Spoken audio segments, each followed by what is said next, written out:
Ignore किया जाता है और उनका सियासी हल नहीं ढूंढा जाता।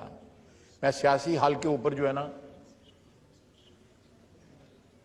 Order in the house please. सियासी हल पे मेरी गुजारिश होगी अपने मुअज़्ज़ज़ अरकान से कि बड़ा इंपॉर्टेंट मसला अख्तर मेंगल साहब ने उठाया है। मेरे लिए तो कम से कम जो उन्होंने बातें की हैं उनको तवज्जो दे के जरा थोड़ा सा अपनी गुफ्तगू का गपशप का सिलसिला जो है 15-20 मिनट के लिए पोस्टपोन कर दें। बड़ा मसला, गंभीर मसला है। ये हमारी रियासत का मसला है। ये किसी फर्द वाहद का मसला या किसी एक कौम का मसला नहीं है। ये तब सारी पाकिस्तानी कौम का मसला है। जनाब डिप्टी स्पीकर, मैं इस बात पे बिल्कुल इंडोर्स करूंगा अपने भाई को, बल्कि अपनी तरफ से मैंने पहले भी ये बातें जो हैं इसी फ्लोर पे की हुई हैं कि हमें इस वक्त कम से कम 2-3 ऐसे इश्यूज हैं इस मुल्क में जहां पे सर जोड़ के बैठना चाहिए और उसका हल निकालना चाहिए। ये इस तरह जो सिलसिला हो रहा है इसको जारी और सारी नहीं रहना चाहिए। आप देखें कि आज से 11-12 साल कबल इस हाउस को याद होगा कि सवात में जो कुछ हुआ और यहां तक कहा जा रहा था कि शायद जो है जो लोग इस वक्त सवात में हैं उनसे इस्लामाबाद ज्यादा दूर नहीं रह गया। आज 12-13 साल के वक्फे के बाद वहां पे वही सिलसिला जो है हो सकता है उस वेलोसिटी के साथ या उस ग्रेविटी के साथ ना हो रहा हो, लेकिन हो रहा है। एक बात जो है वो खुशकुन है कि वहां के सवात के अवाम जो है वो बाजारों में निकल आए एहतजाज के लिए, बगैर किसी तफरीक के, बगैर किसी सियासी इख्तलाफ के वो एक इशू पे इकट्ठे हो गए हैं। ये अच्छी बात है। जमहूरी माशरों में ऐसा होना चाहिए। हमारा माशरा जो है जमहूरी नहीं है। मुझे इस बात से तस्लीम करने से कोई हिचकिचाहट नहीं है।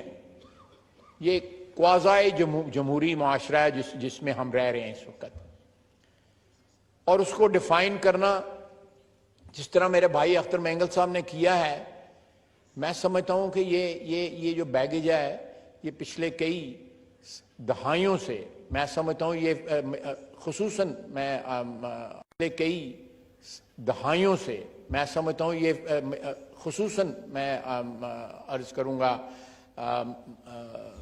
बलूचिस्तान के सूबे के मुतल्लिक जो है ये 50 की दहाई से जो है शुरू हुआ है।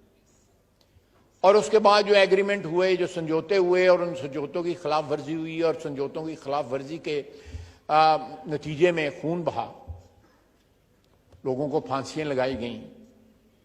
वो ये बैगेज जो है कब और कहां जो है जाके हम इस बैगेज को जो है अपने कंधों से, अपने शोल्डर से जो है उतार के फेंकेंगे एक कौम की हैसियत से। उसमें उस बैगेज में, उस बोझ में इजाफा होता जा रहा है, उस बोझ में कमी नहीं हो रही।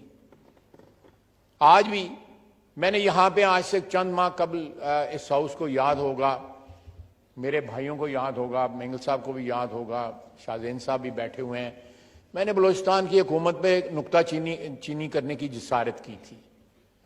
उसके बाद हम ग्वादर गए, मुझसे गिला शिकवा भी हुआ कि आपको नहीं नुक्ता चीनी करनी चाहिए। मैं समझता हूं कि किसी भी सूबे की हुकूमत जो है जब अपने सूबे के अवाम की जो ख्वाहिशात हैं, उनके जो जज्बात हैं, उनके जो ग्रीवेंसेस हैं, उनके जो दुख हैं, अगर वो शेयर नहीं कर सकती, चाहे वो पंजाब हो, सिंध हो, बलूचिस्तान हो, केपी हो या जीबी हो या आज़ाद जम्मू कश्मीर हो, तो मैं समझता हूं कि उस सूबे की हुकूमत को जो है हाकमियत का हक बाकी नहीं रहता। यही हाल वफाक का भी है। इस वक्त जो है 3.25 करोड़ पाकिस्तानी जो है वो खुले आसमान के नीचे जिंदगी गुजार रहा है और उसको ये नहीं पता कि हमारी जिंदगी का आगे क्या, कौन सा वर्क उल्टाया जाना है, या हमारी जिंदगी जो है वो हमें कहां ले जाएगी। ना उनके पास फसलें हैं, जमीन जो है जेरे आब है, ना उनके पास घर है, सर पे छत नहीं है, सब कुछ तबाह हो गया है। इसी तरह एक लो इंटेंसिटी जो है इंसरक्शन जो है वो सूबा बलूचिस्तान में कई सालों से, कई दहाइयों से चल रही है। उसका सलूशन ढूंढा जा सकता है। उसका सलूशन जो है मैं इन मेरे भाइयों के पास है, इनसे बैठ के बात करनी चाहिए। ये हमें बताएंगे कि उसका क्या हल है। ये आज से नहीं, ये दोनों जो मेरे भाई बैठे हुए हैं, ये पिछली 3 नस्लों से जो है अपने सूबे की नुमाइंदगी किसी न किसी सूरत कर रहे हैं।